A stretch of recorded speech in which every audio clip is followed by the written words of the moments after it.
Welcome to the Course Wizards podcast. I'm Christopher Maselli. I'm here with my buddy Amit Aurora. How's it going today, Amit?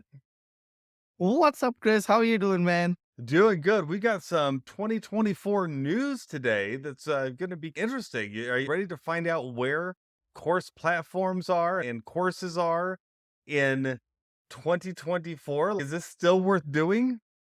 Yes, I am looking forward to this. You sent me the Thinkific trends report, Yes. and even though we don't use the platform, I think there's some great minds behind it who have put the report together for us. Yeah, so this is every year Thinkific puts together an online learning trends report. It's basically these are what they consider are the top trends of the coming year. Now there are some things in here that are every year, right? Because like the whole growth of online training it just keeps going, and so that just keeps being reported. But there are some interesting trends. There's 5 trends that they outline, and so we're going to go through those and just talk a little bit about back and forth. And if you want to get this report, we'll put the link in the show notes. But overall, like this is important because as it says in the beginning pages of the report, the creator economy could reach $500 billion by 2027, and there's an expected 10 to 20% per year compounding growth over the next 5 years. So that means a whole lot of online trainers, online teachers, don't you think? That's a whole lot of money to be made. And you said by 2027? 2027, that's only 3 years away.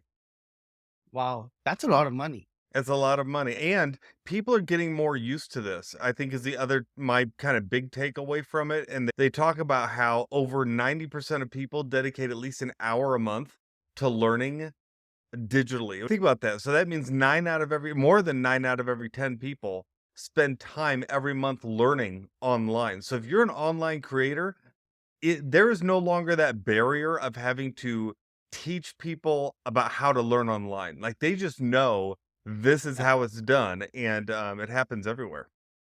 Yeah, no, that's a great stat. So there are some trends here, right, Chris, that we're going to break down Yep. on all the trends that they are talking about. They sure are. There's 5 of them. So should we just go right through them one at a time? And each one has some takeaways. So we can talk about the trend and then we'll talk about the takeaways. Yeah. Yep, All right. let's do that. So the first trend is that AI is not destroying online education. It's actually increasing the productivity of creators like you and I. It says that 78% of people believe that AI generated content is here to stay. I don't know how it wouldn't be at this point. It's incorporated into everything we do. And basically, you're finding that creators are actually using AI not just to create everything for them and then do nothing, but to supplement the time it takes them to create their online platforms or their Right. online And training, right? and what's interesting is it says here that an MIT Sloan research study even found that people who didn't know the source of content would frequently prefer things that were AI generated. So that's interesting. So they didn't know the source of the content. That's the key. So probably what they did is they probably had a human summarize teaching content, and then they had an AI summarize it, and the AI may have done a better job. It may have been more to the point and just helped you get through it. And so in my full time job, I work at this company, and part of our one of the things we are trying to do is we outsource to this company to scrape jobs so we can post those jobs on our website. And this is all legal Mhm. to do. So we decided, I why think it's not funny that you have to just, qualify that, Amit. I know, right? And then someone had a brilliant idea. Instead of using this third party company who's doing the scraping for us, why don't we just ask AI to do it? Mhm. We did a test, and funny enough, the results were that the company who does the scraping actually does a better job because AI is just getting mixing some useless data in there that we don't need. So that's why I think it's good to know that you can augment your training with AI, but it doesn't mean that it's going to replace us. If anything, it's going to help us get content out there faster and better content, right? Because I can take a paragraph and ask AI to make it sound more funny, make it sound more literary, however I want it.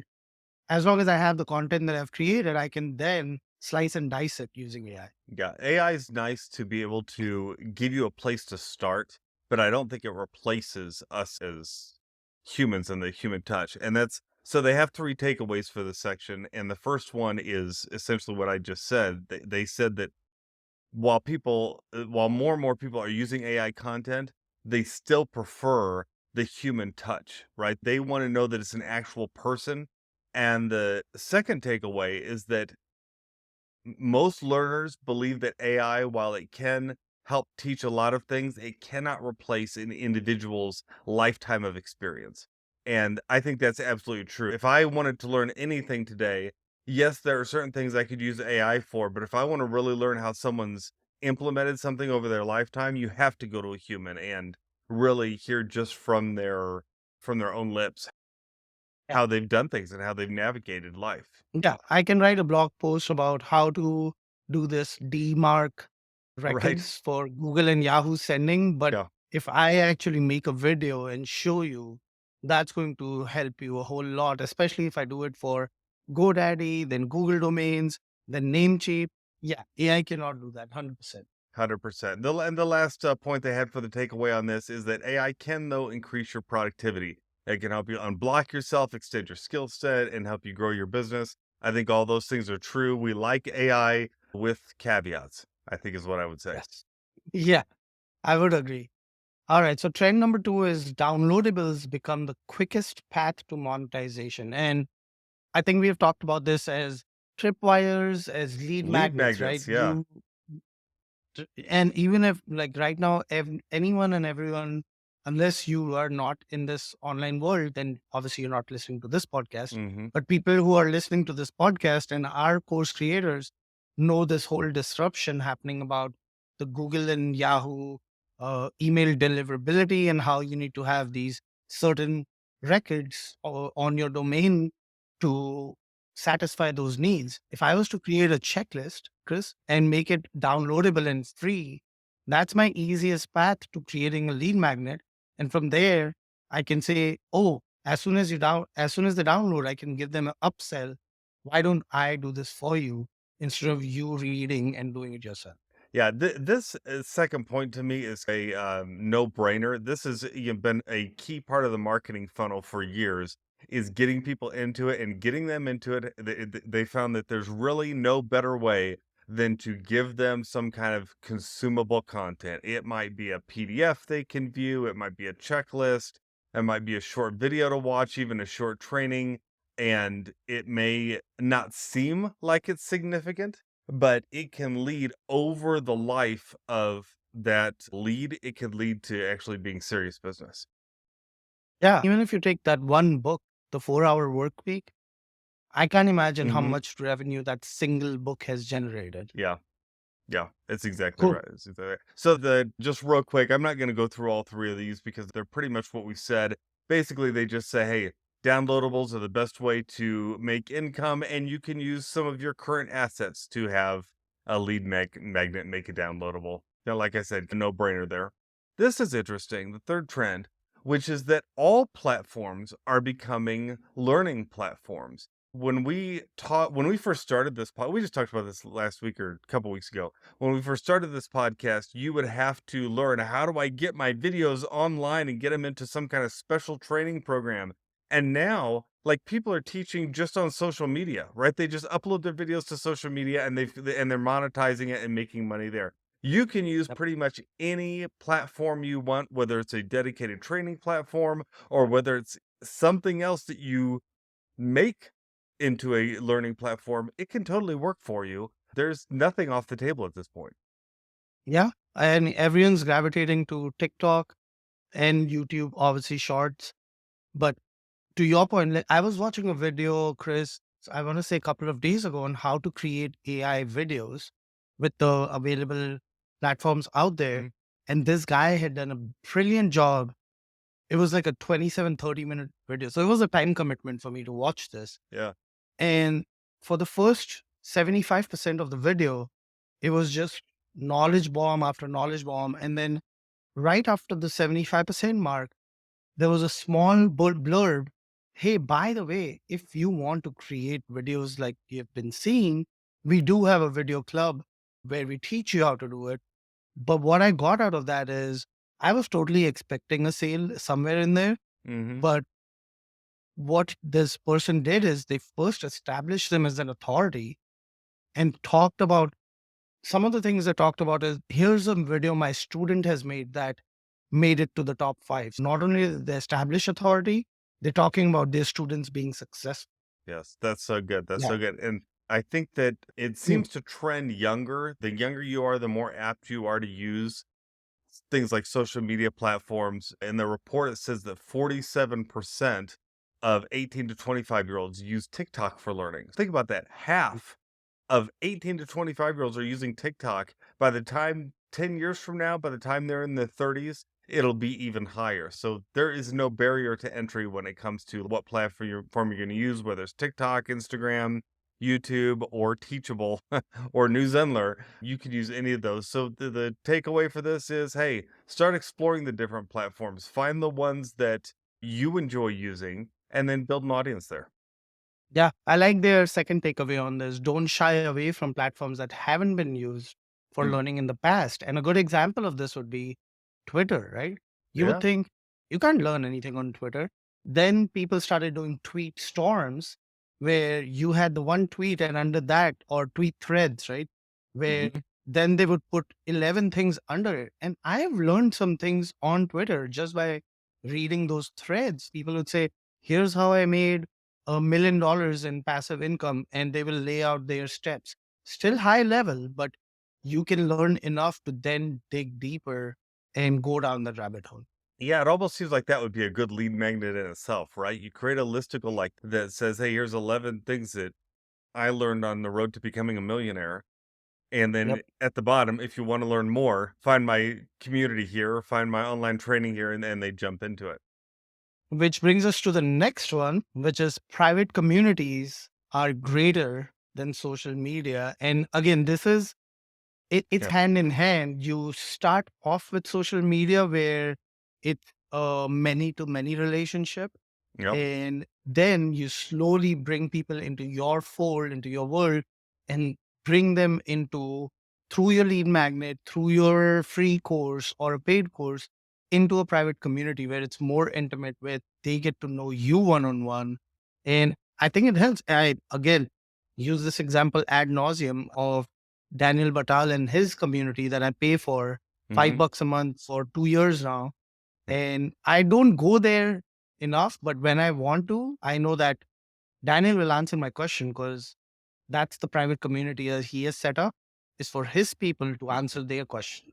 Yeah, I belong to a couple of these now too, and they're off of the standard places like Facebook that you expect. You expect a lot of communities now to be in Facebook groups. And we've talked before about how we like communities in Facebook groups because so many people are already on Facebook. But there is definitely this trend where people are saying, I don't want to be a part of Facebook groups. Facebook is too negative, it's a mess. And I like going somewhere dedicated to just what I wanna learn, and so having your Yep. own community and we've talked there's in on AppSumo, there's been some lifetime deals on community software. There are also other ones out there that are just very good. They don't always have to be expensive, but you can build your own community and actually put your courses in that Like, community and make it part of your entire business. yeah, Zenler has it. I think these days every course platform has it. System has it. I've been dabbling in both Zenler and System, but even something free like Slack or a WhatsApp group, Yeah, right? It doesn't yeah, have to be, which is WhatsApp is owned by Meta, but it's not Facebook. And the other part about having a community, a private community, is think about monthly recurring revenue. You can sell that community as a mastermind or a monthly coaching opportunity, and then people will stick versus a free Facebook group, which what the name suggests is just a free Facebook group where yeah. you can't really build a membership.